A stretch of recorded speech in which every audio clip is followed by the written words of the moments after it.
नमस्कार दोस्तों, सामाजिक सरोकार की बातें में संजय पांडे। आप ये आजकल देखे होंगे कि लोग आजकल चारों तरफ ऐसा माहौल बना हुआ है। लोग कहते हैं कि हमारे वहाँ की जो सरकार है, हमारे जो प्रधानमंत्री हैं, ये एकदम पावरफुल हैं, ये किसी से डरते नहीं, जबकि हकीकत इसकी ठीक उलट है।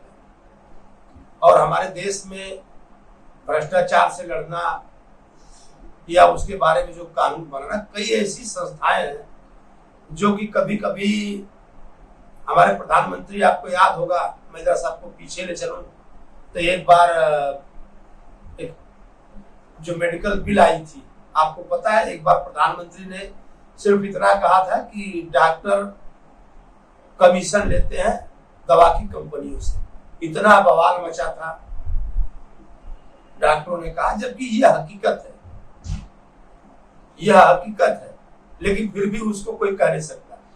तो आज मैं आपसे बात करूंगा इसी स्वास्थ्य की सेवाओं के बारे में। क्या कानून बना, कैसे लागू हुआ, और प्रधानमंत्री जी का जो विजन था वो कैसे, हम तो कह गए, अधूरा रह गया।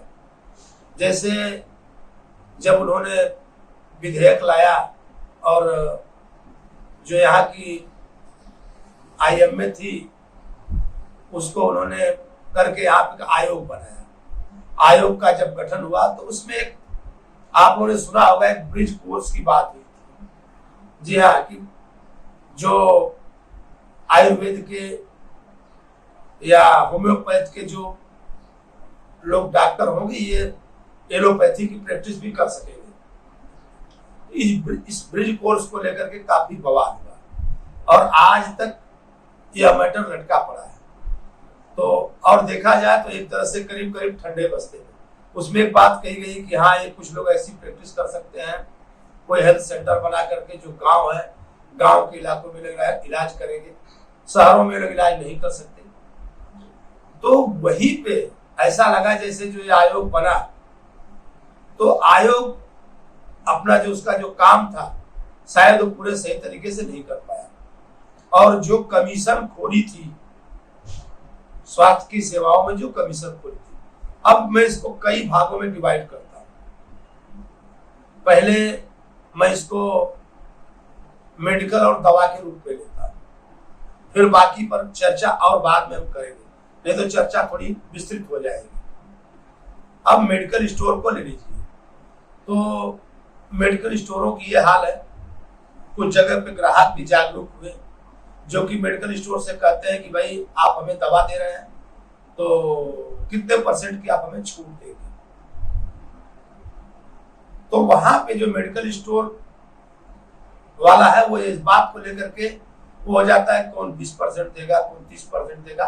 तो वहां पे अंत में जो मेडिकल स्टोर वाला है और वो जो दवाएं दे रहा है, तो दवाएं किस तरह की दवाएं दे रहा है, जैसे आप देख लीजिए कि एक तरह से प्रधानमंत्री जी ने कहा था कि जन औषधि, प्रधानमंत्री जन औषधि केंद्र तमाम खुले, हर जगह खुले, जेनरिक दवाएं, बोले आप जेनरिक दवाएं यूज करो, डॉक्टर जेनरिक दवाएं लिखेंगे। तो क्या डॉक्टरों ने लिखना शुरू कर दिया जेनरिक दवाएं? क्या जो विधेयक पास हुआ था या डॉक्टरों के लिए जो निर्देश थे, डॉक्टरों ने माना? इसी से हमने कहा कि कुछ ऐसी लाभी थी जो कि प्रधानमंत्री लाख ताकतवर होते हुए भी उनको अपने कब्जे में नहीं ले पाए।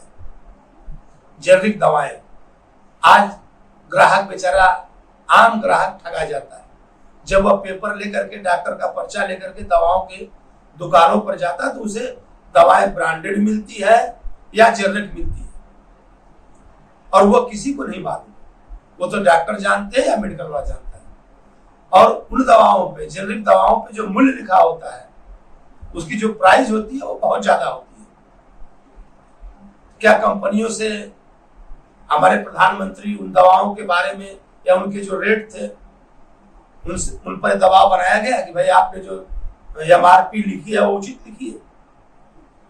पता चला कोई दवा के पत्ते 2 रुपए के हैं, 20 रुपए उस पर MRP है। तो उसमें कौन ठगा जाता है? आम ग्राहक ही ठगा जाता है।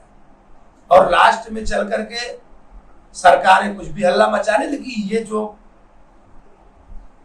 लॉबी है, जो मेडिकल लॉबी है, इतनी ताकतवर है कि कई जगहों पर पूरी की पूरी जो प्रशासन है वो जो है उन पर काबू नहीं कर पाता। हमने आपको गिनाया जेनेरिक दवाएं और उसके मूल्य, प्रधानमंत्री जन औषधि केंद्र कितने खुलने चाहिए थे, कितने खुले, या डॉक्टरों ने उसको किस प्रकार से प्रचारित किया या नहीं किया, क्यों नहीं किया। दवाओं पे आज भी आप देखेंगे कि जितनी कंपनियां हैं वो अपने जो उनके मेडिकल दवाओं के उनके जो रिप्रेजेंटेटिव हैं उनको आगे भेज करके डॉक्टरों को कमीशन बतौर पेश करके और एक से ब्रांडेड दवाएं, महंगी दवाएं लिखी जाती है, जिससे कि जो बेचारा गरीब है वो हमेशा से हमेशा ठगा जाता है। और इतने सबके बावजूद आज भी उस पर नकेल नहीं लग सकी और हमको लगता है लग भी नहीं पाएगी। तो ये तो हुआ, हालांकि मेडिकल वालों की भी परेशानी है। हमने आपसे कहा कि ग्राहक उनसे डिमांड करता है कि आप कितना छूट दे रहे हैं, तो बदले में कभी कभी ग्राहक पूरा का पूरा लूटा जाता है। गांवों में या शहरों में डॉक्टरों की कमी के कारण आप देखेंगे कि कम से कम 50% व्यवस्थाएं झोला छाप डॉक्टरों के ऊपर है, तो 50% व्यवस्थाएं जो है मेडिकल स्टोर पे। किसी को कुछ भी हुआ, थोड़ा सा भी कुछ हुआ तो जाते हैं और मेडिकल स्टोर पर जाकर के उनसे अपने रोगों के लक्षण बता करके और स्टोर वाला उनको दवाएं काट करके देता है। कौन सी दवाएं मिली, क्या दवाएं मिली, या कौन सी दवा यूज करनी चाहिए, कौन सी दवा नहीं यूज करनी चाहिए, इसका किसी के पास कोई वो नहीं है। और मैं आपको बताता चलूं, अब ये तो हो गई दवाओं की बात, में आपको पैथोलॉजी के बारे में, और इसके कई चरण हैं, बाकी चरणों में एक एक दिन करके आपसे इसके बारे में बात करूंगा। तब तक के लिए धन्यवाद।